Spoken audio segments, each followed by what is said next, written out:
In this video, I'm going to take a cursory look at the Kolbrin Bible, if you're familiar with that. If not, hang on, I'll show you some fun stuff in here. Nikki Of Earth requested that I do a video on that, and it was one that I offered to look at. And I do have a copy of it. I have not looked at it extensively, but I looked at it when I bought it several years ago, and I went through it, and it was just the most foreign thing. Since then, I've made significant inroads as to understanding the template and how to read the conceptual verbiage. It's reading it is the tricky part of it, shifting it as you go. And I used to shift it by rewriting the verses. I would think, that sounds obscure. What does that mean? And I would rewrite it and put it in plain language. I kept doing that until I understood them, and eventually I was doing that in my mind. So that's what I am doing at this point. All right, the Kolbrin Bible, I'm going to tell you right off the bat before I even get out of chapter 1, what I recognize in here are things that sound like. And I know that this has got Babylonian derivative work in there. The Nibiru, the returning star that's going to destroy the planet. That originally comes from Babylonian works. But I'm also going to suggest that I see some things in here that come from China, from the Tao Te Ching, and sound a lot like stuff that I would find in the Gospel of Thomas in the Nag Hammadi from Gnostic works. So I see vestiges of other material in here. And what that tells me is that whatever the origins of this are dubious. I don't know what the origins are, but I don't care. What I care is whether or not it contains nested information that is extractable by using that analog shift process and reading it. There are a lot of mental parts to this. It's a very big mental puzzle. Let me provide a metaphor of what I'm looking at here in the material. I'm going to say we're looking at a planet from outer space, and it has continents, and the people have been spread apart, and they have different views. They're tribal. They fight a lot. And throughout the years, through their development, they have all, through archaeological digs, found UFOs from antiquity, empty, except there's writing all over them. And they read them. And the writing is obscure. It's weird. But as you decode it and process through what people understand from there, or as they don't process it, is that whoever flew this ship is coming back to get it. And there's people that want to hang out and wait for that person. This planet is, I want to go with that person when they go. There's another group of people that looks at that group and says, you guys are crazy. Nobody's coming back. So what if it says that? It's ridiculous. It's abandoned. It's left there. It's baloney. It was made up. It's not true. There's another group of people that comes along, and these are the scholars. Smaller group, very important, because they look at things and they are the ones that try to figure out what are they made of, who was first, how come this one has similar components to that one, but then there's got different parts. That one looks like it might have come from this one first, or that one from that one, and it gets complicated like that. But their job is to try and figure out all that stuff. So you got your theist, your atheists, and the philosophers. But there's one group that comes along who the material is actually there for, the template. There's a small group of people. We come along and we read it and go, well, that thing says this is my ship, and I'm supposed to get in and fly it to inner Earth. And no matter where you are on the planet, you jump in yours and it takes you to the same inner Earth. We come from that same place. That's what we're doing. That's why when I do a reach out, I can't get anybody to participate. I think that what's going on here is not fringe. I think what's going on here is what I have going on is what they were doing in antiquity, in a storytelling culture that we've lost touch with because we are no longer a storytelling culture. We stay too busy. It takes mental time to process this. And by theist, I mean kind of any literal reader. It doesn't have to be a person that believes this and thinks that Nibiru is actually coming back to destroy the planet again. I would consider a theist. That's people that are not interpreting the scripture on the template. They're reading it as a literal document, not realizing that that is the carrier shell. That once you put it on the template, what you're going to find out is that the destruction of the planet from Nibiru happening is going to be analogously the same thing as a flood coming in and wiping out the earth and destroying it. These are component parts of the story. This is one right here that is incredibly common. It's the reason that we go on the inner journey. There's something that's continually, cyclically hurting us in our life from our past, a mental experience that we're living out continuously. And that's represented by something that continually comes around and hits us. That's in the material. We see it in Greek myth, boulder being rolled up the hill, it rolls back down forever. There's your punishment. There's a cyclical, something going on there, a punishment. Liver getting eaten out, another Greek myth. It grows back, it gets eaten out, it's painful. They thought the liver was the seat of emotion. There we have a cyclical pain happening. In the Genesis story, when Eve is told, and that's our inner being when we interpret it this way, it all plays out in the psyche. Adam is the conscious, Eve is our inner self, our soul, our who and what we become, what we experience. And Eve is told for her punishment after sin, after experiencing life, as we interpret this, that every time you give offspring, it's going to be painful, every time you give birth. What that represents analogously is that every time whatever is inside of us plays out, it's going to be painful. It's punishment. It is punishment. Cyclical pain, cyclical pain. Nibiru coming around every once in a while, cyclical pain. Buddha, to anyone who has had an evil thought or has got some issue up in their mind, pain follows them like the wheel follows the foot of the ox that draws the carriage. All of them up front are encoding a cyclical pain that is happening. Nibiru, it fits. It's a cyclical pain. So one of the ways to ensure to establish consistency is to treat everything that you interpret in the exact same way. What I'm going to contend is that there are two templates. The human life template, everybody lives on that one. That is part of the story. They take that human life, you're born, life cycles, there's cause and effect, you become divided, life goes on, it gets bigger until your world becomes raucous. Everybody goes through that part right there. That's the creation. Then as soon as the monomyth starts, that's the people who are going to go in and try to change their lives. At any rate, all of those templates right there, I'm contending are the core of everything. So you extract them the same way. The template is going to be the same in all of them. What is different is the analogous terms that they're using to carry it in a physical world. That's all. An anchored ship cannot sail. The dog chained to the pole in the backyard cannot escape.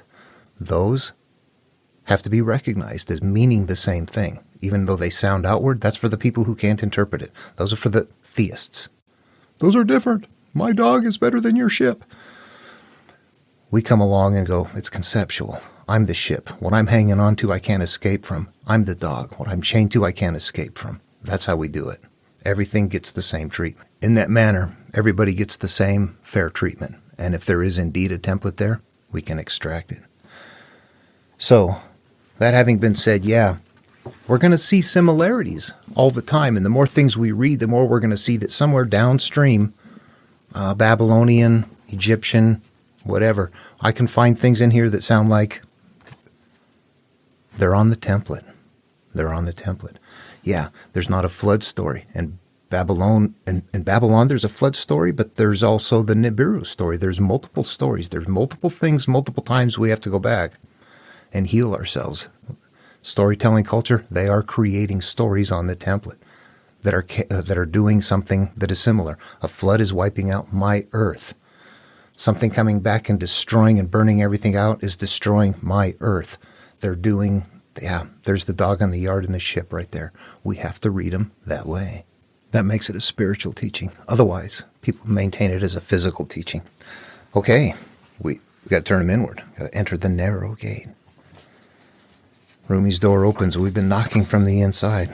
All right, let's get into the book of creation. I want to start something here, and the way this is it starts off in chapter 1, which is called creation, and there are a handful of verses here. I think that there is so much here, I'm going to have to go through and just kind of pick and choose some.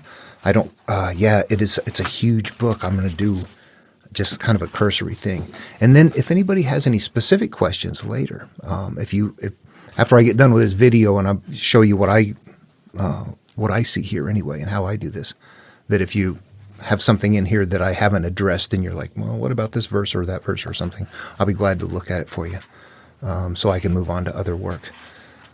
I don't think I'm going to find anything different here. What we find different is the analogous way that they're doing it and the different styles. The verbiage that is used in here sounds pretty recent, actually.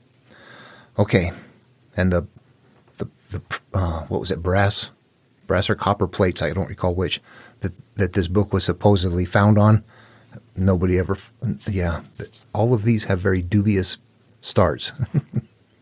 So, yeah, it's in the same place as the Emerald Tablets of Thoth. They're analogous stories, magical. All right, chapter 1, Creation, verse 1. Mortal knowledge is circumscribed by mortal ignorance, and mortal comprehension is circumscribed by spiritual reality. It is unwise for mortal man to attempt the understanding of that which is beyond his conception, for there lies the road to disbelief and madness. Yet man is man, and never fated to reach out beyond himself, striving to attain things which always just elude his grasp. So in his frustration, he replaces the dimly seen incomprehensible with things within his understanding.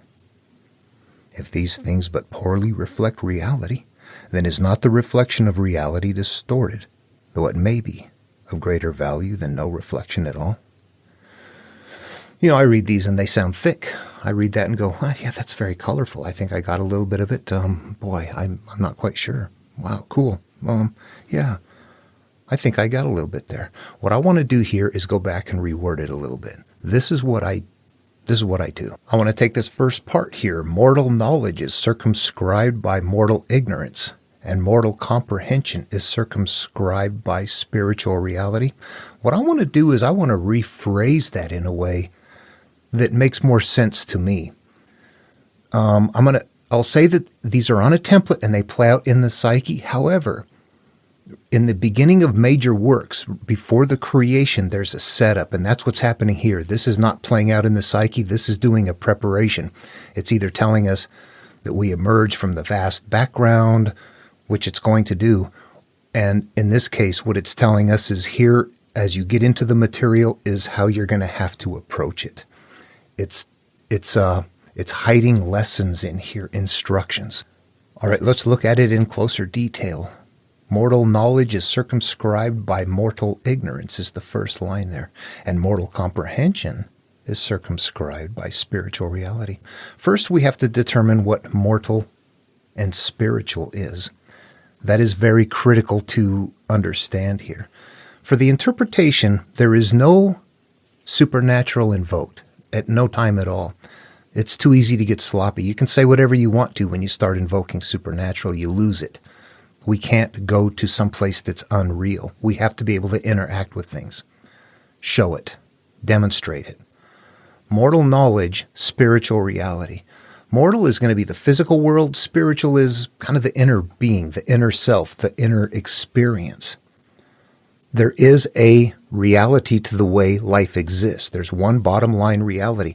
We call a lot of things religions and we look, but how do we feel? Are we looking inward? All of these that are looking outward are part of the standing outside the narrow gate, holding this material, but looking outward with it instead of turning it inward. That's the physical world. The spiritual world is turning it inward and interacting with it. Let's go back and look again. Mortal knowledge, our capacity to understand, circumscribed. I don't like that word. Circumscribed is like framed in or defined by or something like that. I'll go look it up. Let me see. Circumscribed, definition and meaning, Webster's. Here we have. To constrict the range or activity of definitely and clearly. To define or mark off carefully. To draw a line around. To surround by or as if a boundary.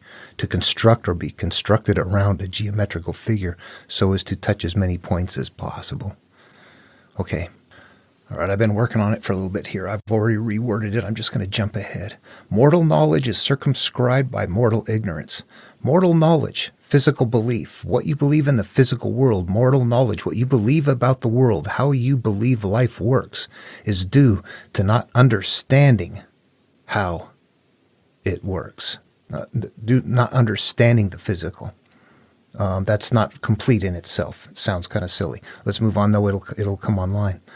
And mortal comprehension is circumscribed by spiritual reality. Understanding the physical is based in mental concepts. Physical, mortal comprehension, understanding the physical, mortal comprehension. Do we have that one? Are we okay with that? Mortal comprehension, understanding the physical. Yeah, when you see things happening, do you understand what is driving it? It's going to be a cause and effect, it sounds like, based in mental concepts. Understanding the physical is based in mental concepts. All right, what I'm going to do is average out what I know from other material and talk about what they're doing right here. What they're basically saying is that we live life initially wiring to our physical experience. Whatever you see happening out there, you judge it and you go, I don't like that. Ooh, those people, look at that person. We begin to become that right there. That is the construct of who and what we are. We don't understand that. We are becoming products of our mental processes based on the way we are storing emotionally the experiences that we're having throughout life. We become products of that. And we don't understand that, and we don't know it. However, once we understand that that is a mental concept, then we can go back and begin to interact with it because it's still there as mental concepts. They're stored with an energy. We have to go interact with them to change the energy. That's where the understanding of the spiritual comes in. I'm going to cheat real quick because I pull stuff from everywhere. What does Buddha say in his very first line in the Dhammapada in the dual verses, number 1? All that we are is the result of what we have thought. We become constructs of mental processes. And even if we live life thinking there's something spiritual going on, those are based in mental processes. Our spiritual experience is based in mental stored things up there that we can interact with. All right, if I was to go back then and look at this, what I'm going to suggest is another variation of the understanding that goes a little bit further this time. I don't know if it shows up very well, the purple. Not understanding, we become products of our experiences. Not understanding the physical, we become products of those experiences. And understanding the physical life emerges in understanding the self, comes from understanding the self. Okay, now I'm going to throw some things out here because that might seem like, wow, how did you get there? And there's a lot of reasons. First of all, it emerges in other material in other places. And experientially, we know that it's there. We can look at our own life and look at that and say, yeah, that's exactly what happened. I was treated this way or that way. I had this happen, and as a result, something is still emerging. I'm still hurt over that. We can look at it and say, yeah, it's true that not understanding that it's a mental process, we become products of our physical experiences. But once we understand their mental processes, the spiritual, we can interact with that. Then we understand and have control over our physical existence. I will go on to say that with respect to it being here in the Kolbrin, right in the very beginning, right up front, yeah, I don't find that in the front of anything else. The teaching is elsewhere that we become products of our life experience until we recognize that and separate ourselves from it. But this, it just says so right up in front. In fact, just another point to say right here is that this right here is incredibly verbose. It's containing stories and teachings that exist on the 2 templates. Now, there may be more. I haven't gone through the whole thing. But there are 2 templates that are so repetitive that I can't imagine this has anything different. This book right here has the same teaching. And look at they're very small verses. You see that? Compared to this. You know what? This is a monstrously huge version of something as simple as this. Verbose. Verbose. But it's fun, it's entertaining, and it will keep people busy. This is a high-level gaming platform right here. With containing the UFO to inner space. Yeah. I sound wacko, huh? All right, let's move on.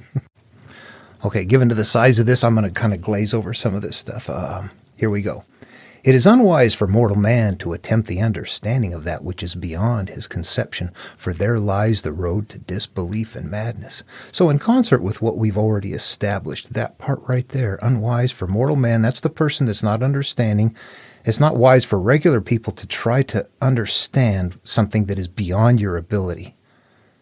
Not many people are going to do this. For there lies the road to disbelief and madness. Yeah, I don't know about the disbelief. Disbelief, definitely. Madness, I don't know. Anger that somebody's finding something that that the template is framing a belief. People get mad at that. Yet man is man and never fated to reach out beyond himself. So yeah, some people are just going to striving to attain things which just elude your grasp. It's outside of your reach. So in your frustration, when you've had it, you learn, you replace the dimly seen, incomprehensible things, the stuff that is the life, the physical things that you're not quite understanding what's going on. They're incomprehensible. You don't get them, with things within his understanding. So you find ways of learning. Seek and you will find. Knock and it will be opened unto you. If these things but poorly reflect reality, then is not the reflection of reality distorted, though it may be of greater value than no reflection at all? That part I'm not quite certain. It sounds like if you are observing yourself, this is going to be a cause and effect thing. Reality is your life. Observe your life. What happens, what emerges. That is a reality. It can be a distorted reality. You might be having something triggering out of you, and you're constantly at a point where you think, why is this person always doing that? When in all reality, they're just triggering you. You got something inside. These are the things that we don't see at first, but when we begin to seek them out, we replace the knowledge of you keep doing that with the knowledge of, oh, I got something unresolved. That's the problem. Something different happens. The distorted reality. If we are at a point where we can observe that if the reality of you is not okay, I just acted out. You know that that's coming through you. You know that that's your filters. You know that that is a distorted reality, but it is a reality that is emergent from the way you're holding things. It's a self-observation. Gospel of Thomas, verse 5. So it's really in the beginning. Jesus said, recognize what is in your sight, and that which is hidden from you will become plain to you. For there is nothing hidden which will not become manifest. This is a self-observation instruction. It's my guru. It's telling me to do this for myself. Recognize what I see, because what I see is the effect of a cause. Find the cause, you can interact with it. Yeah, they're both right up front teaching that same thing. Nothing new here. All right. Okay, I hope you're following my other work. I'm going to speed through some of this stuff because it's going to be a little bit recognizable. There are no true beginnings on earth, for here all is effect. So we're getting into a cause and effect here. We just covered this. Yeah, everything that we're seeing is the end of something. All is effect, the ultimate cause being elsewhere. For who among men can say which came first, the seed or the plant? Yet in truth it is neither. For something neither seed nor plant preceded both, and that thing was also preceded by something else. Always there are ancestors back to the beginning, and back beyond that there is only God. This then is how these things were told in the great book of the sons of fire. I don't know that book. If we go back up and look at this, though, there are no true beginnings on earth, for here all is effect. Let's talk about this for a little bit. This is something that we can understand and we can infer this. You watch somebody acting out and you think, that person is mean. They've got an issue with them. They got a problem. When we act out, is that right? There's a lot of things that are driving people. If you see somebody, I use this example, I hate it, but it was something that came from my childhood. But if you see a mother like whipping her children, do you see an evil mother who should not have children? Or do you see a mother who has issues because when she was a little kid, she got beat and whipped and she never had an opportunity to deal with it? And that before her mother beat and whipped her in the same manner. Do you see that? Or do you just look at somebody and go, that person is evil, which is not the truth? That's us wiring to observe to what we're observing instead of understanding that everything that we're observing is being driven by something. When we wire to what is happening, the physical manifestation is the final result of the energy in action. So if you're wiring to the physical result of something that's happened, the manifestation, you're just jumping right on board and wiring yourself looking backwards while moving ahead.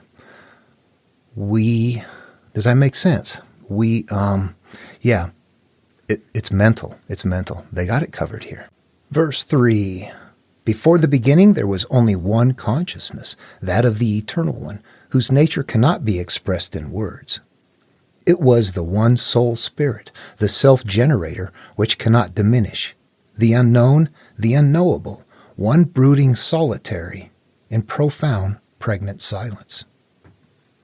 Okay, in this material, it's still giving instructions that we're not born yet. We have not yet emerged. It is still just setting things up. And in this case, what it's saying is that somewhere in the background, there is a creation. Somehow we emerge from somewhere. Well, yeah, it doesn't say creation. It says the one consciousness, that of the Eternal One. You see that there is a mental process that we exist within. The unknown, we don't know what it is. Profound, pregnant silence. So there was the potential for anything at one point in time, and then later on it emerges. Well, we move on. The name which is uttered cannot be that of this great being, who, remaining nameless, is the beginning and the end, beyond time, beyond the reach of mortals. And we, in our simplicity, call it God. The name which is uttered cannot be that of this great being, who remained nameless in the beginning and the end, beyond time. Look at this, the first verse in the Tao Te Ching from Lao Tzu. The Tao that can be told is not the eternal Tao. The name that can be named is not the eternal name. The unnameable is the eternally real. Naming is the origin of all particular things. Let's go back. The name which is uttered cannot be that of this great being. The name that can be named is not the eternal name. Remaining nameless is the beginning and the end. The unnameable is the eternally real. You see that?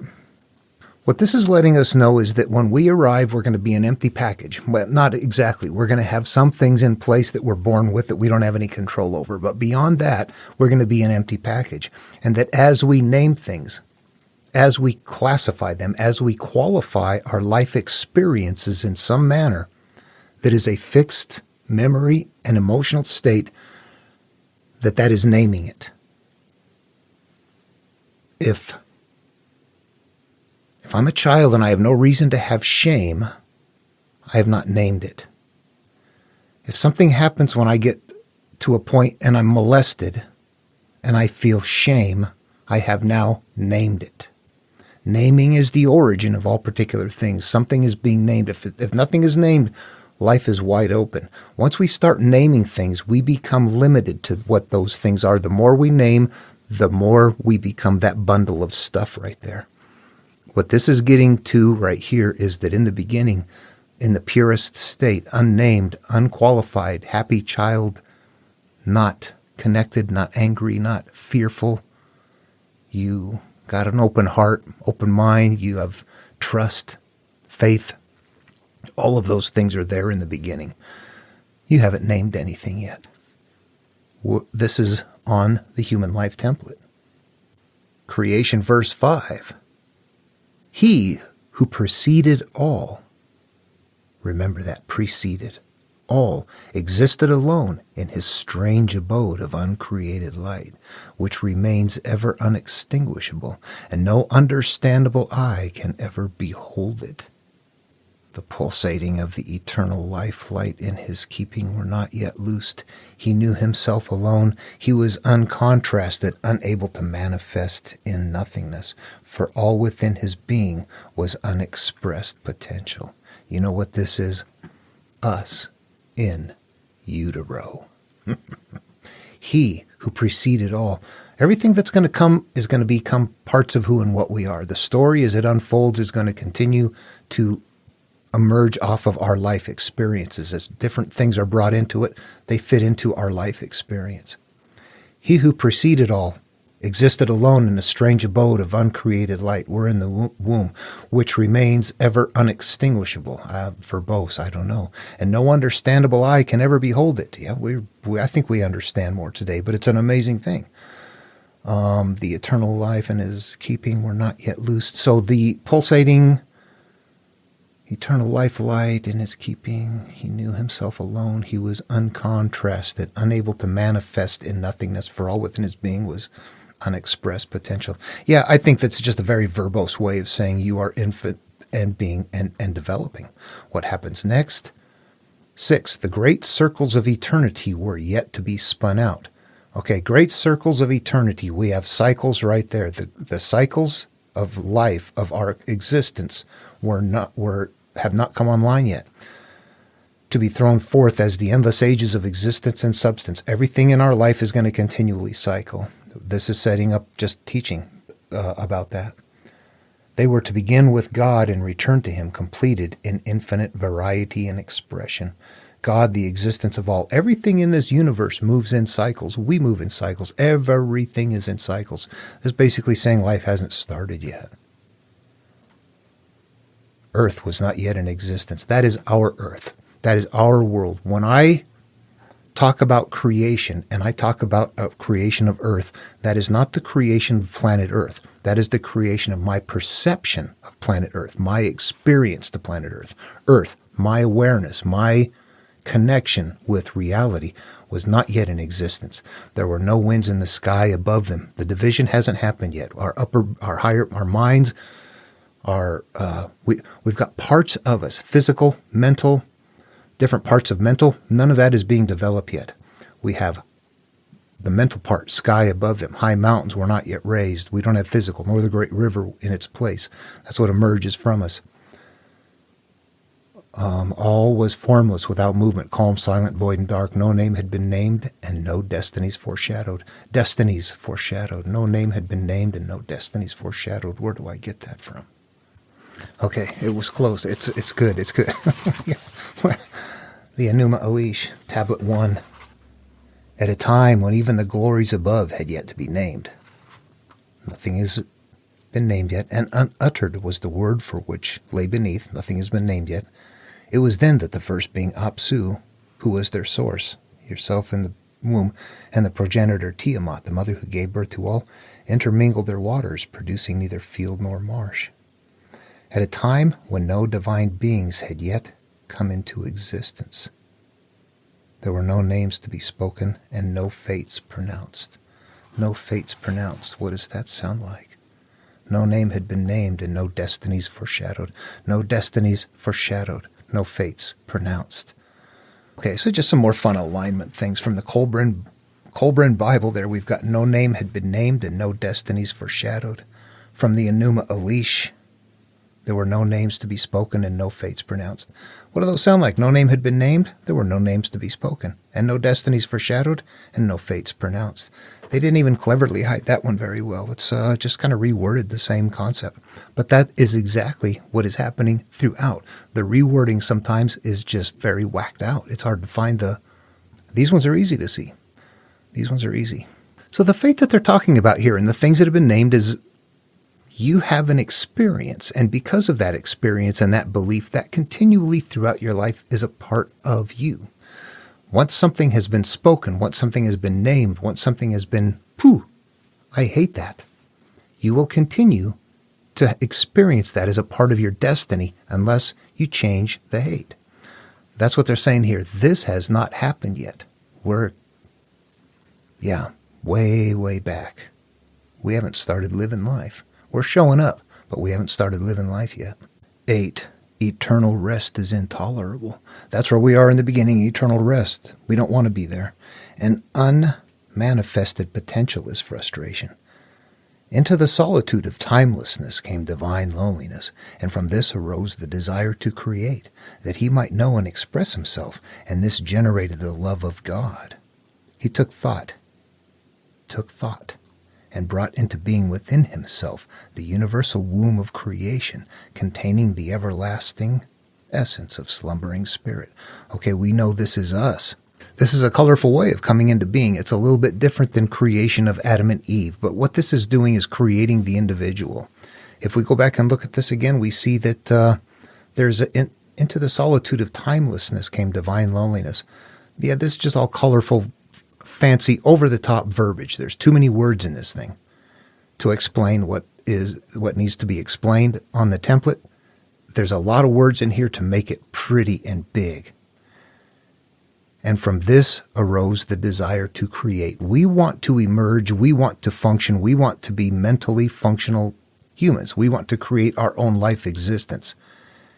He might know and express himself. Yeah, we want to be something. We want to grow up and be somebody. And this generated the love of God. We are connected with higher being in the beginning. He took thought and brought into being. This is us thinking. We are now thinking. Within himself, the universal womb of creation containing the everlasting essence of slumbering spirit. We are developing and creating our subconscious, our Eve. This is the part of us that we are going to hold everything. The womb of creation. And these are personal, they're spiritual, and they're analogous. Everybody has a womb of creation. So this is your guru. You have to know this. If I'm looking for my answers, I have to know that there's a womb of that there's a place inside of me where I hold everything that I've created, everything that I've named. That's where it resides, inside me. 9. The essence was quickened by a ripple from the mind of God, and a creative thought was projected.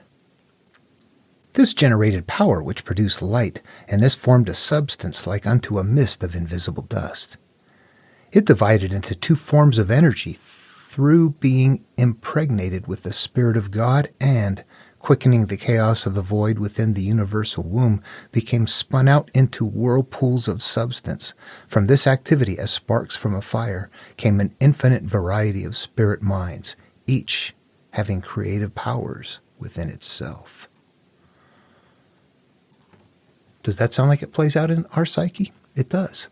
Let's go back to the Enuma Elish and look at something for a second. Okay, Enuma Elish, creation myth, right here in the very beginning. Right in the beginning. At a time when even the glories above had yet to be named, and unuttered was the word for the world which lay beneath. It was then that the first being Apsu, who was their source, and the progenitor Tiamat, the mother who gave birth to all, intermingled their waters, producing neither field nor marsh. This is the part I want to focus on. At a time when no divine beings had yet come into existence. That is important. Let's go back and look at something back here.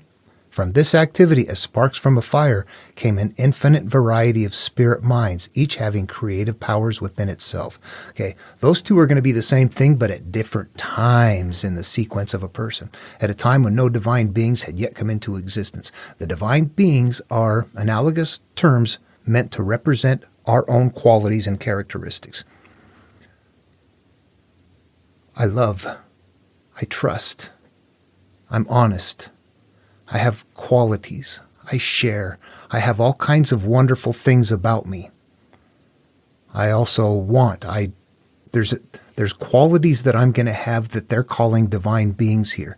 And in the Enuma Elish, at this point in the beginning, the divine beings had not yet come into existence, which means at that point in time in our development, we had not yet developed those characteristics.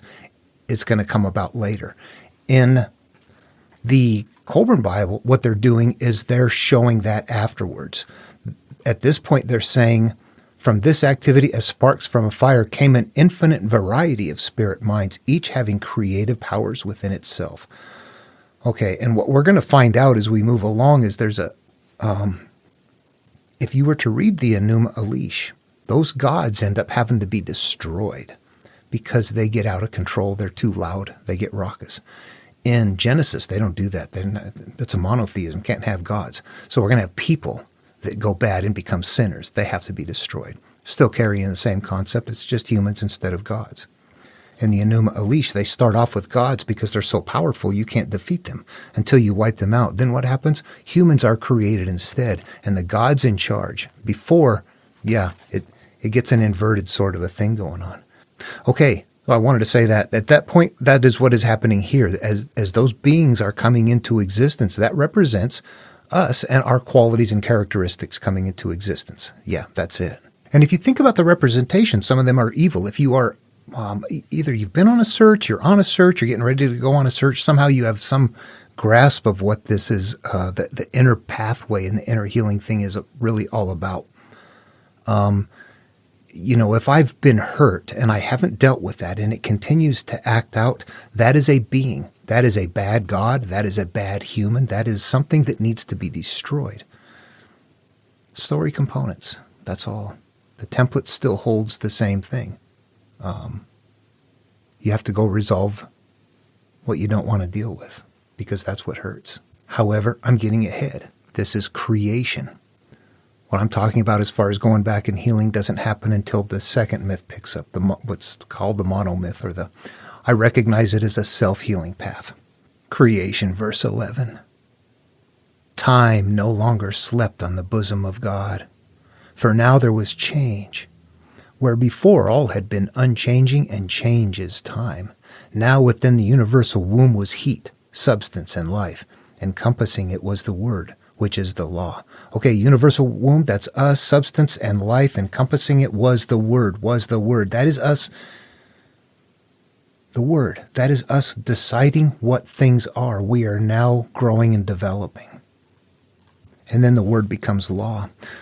This is where the analogs will trip us up again and again. And we know from Christian works and Jewish works, the Word is God's Word. That's the Bible. It's the law. We love this. We want this. We worship this. But when we get it down to the template level, we find that there's something different being carried in there.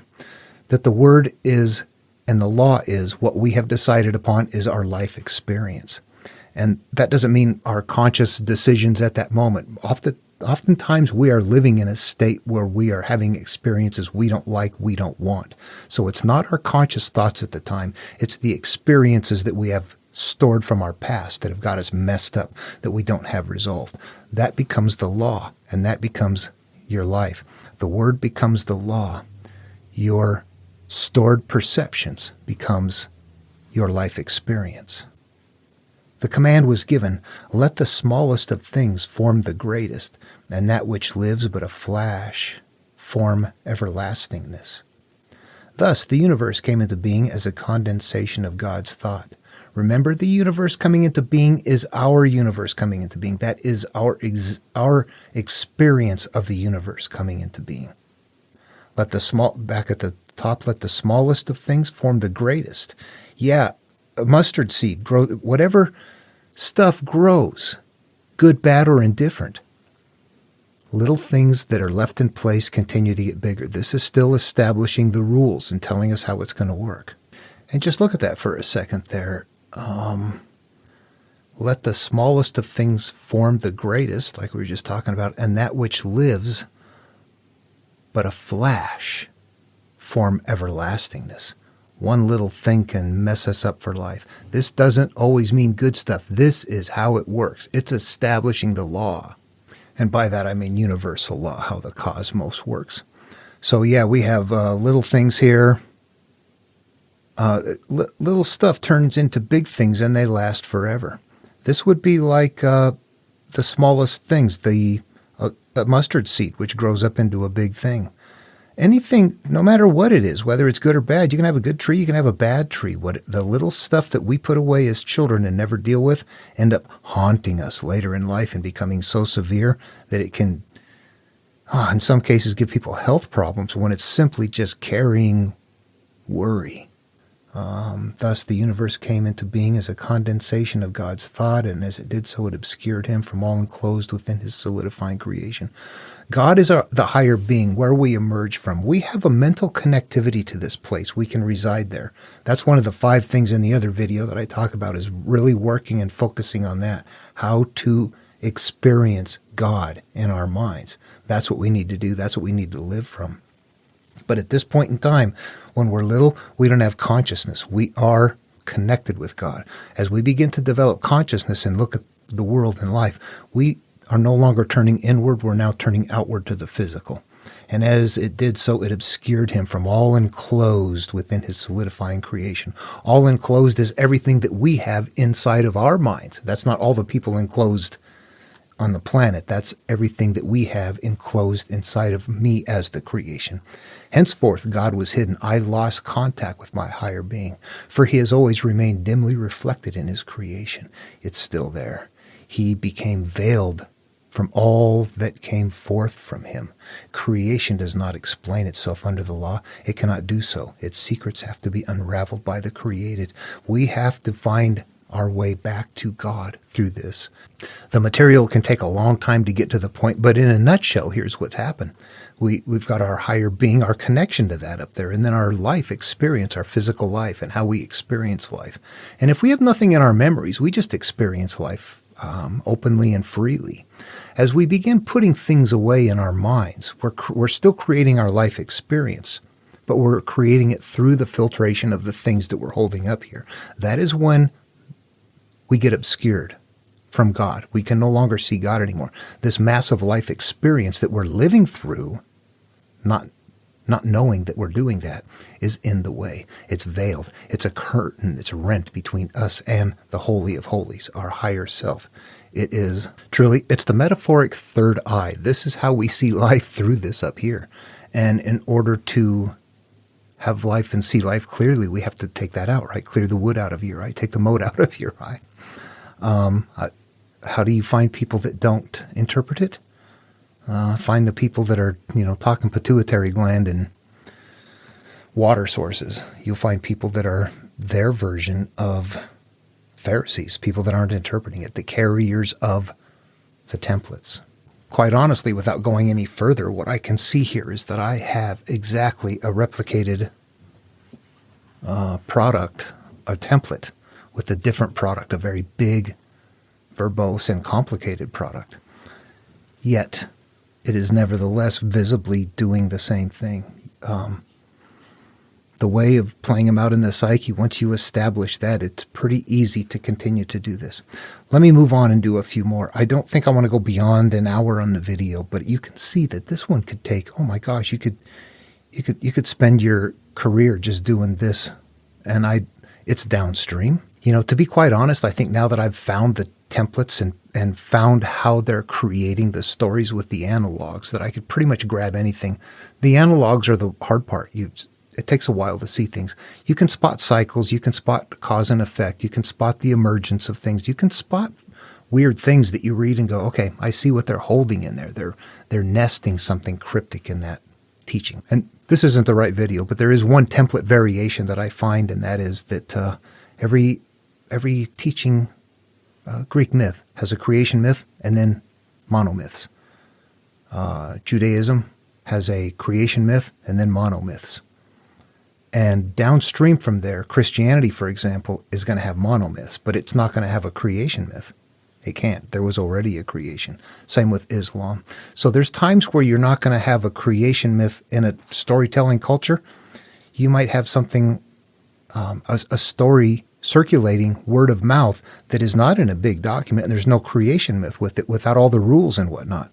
So there's a part of standalone stories. For example, one on Enoch. Remember, storytelling culture, you're hearing these word of mouth. You don't have a book with a big collection of them. You hear one at a time. If you hear a creation story, it can stand alone. If you hear a monomyth, it may not stand alone.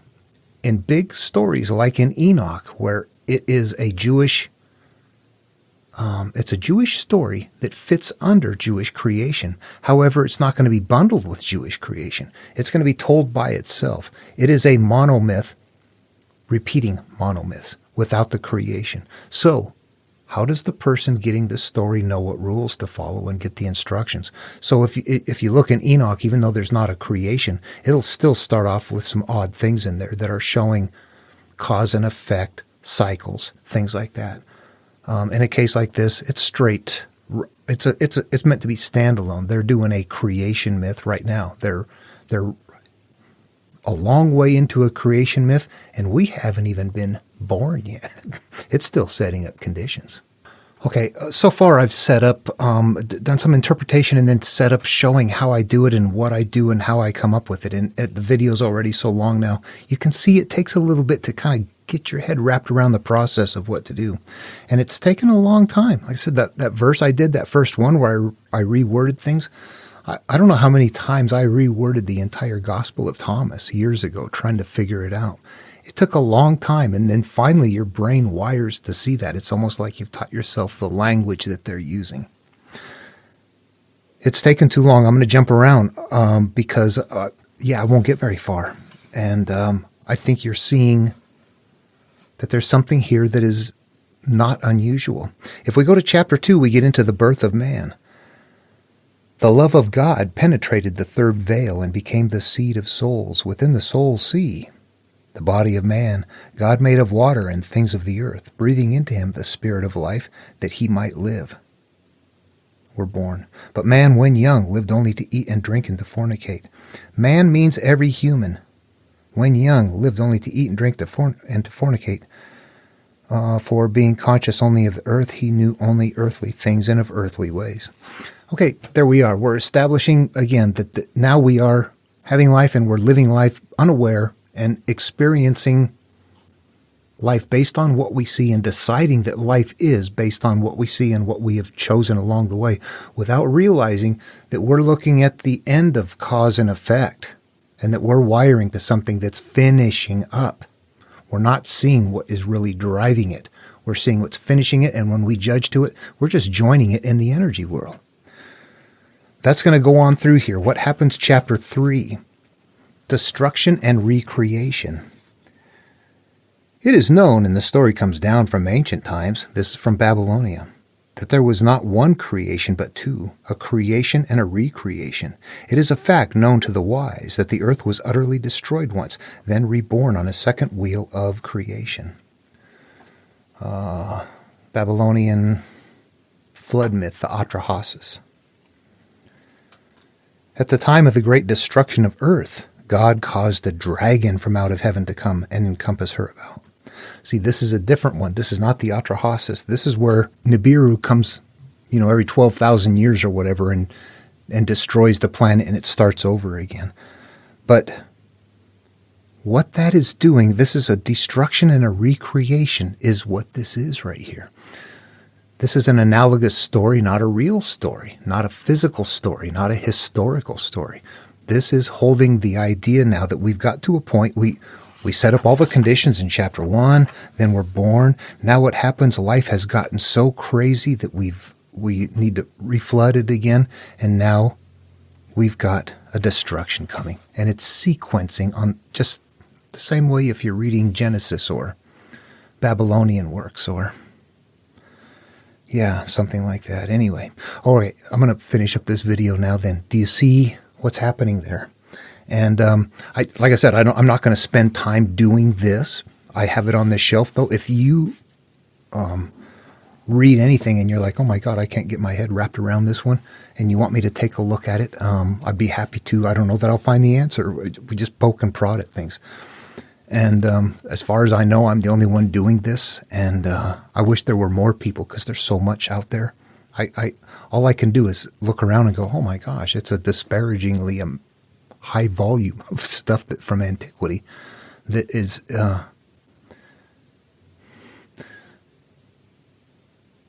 tens of thousands of people probably created these stories for thousands of years. They're not simple. They're not historical. They're much bigger. Anyway, okay, hope that was fun and interesting. Thanks for the recommendation. I am going to go ahead now, and so there were two requests. The next one was to go ahead and cover the monomyth in Genesis where Noah is called. So that's going to be the next video. All right, hope this was fun. Hope it was interesting, and love one another. I'll see you in the next video.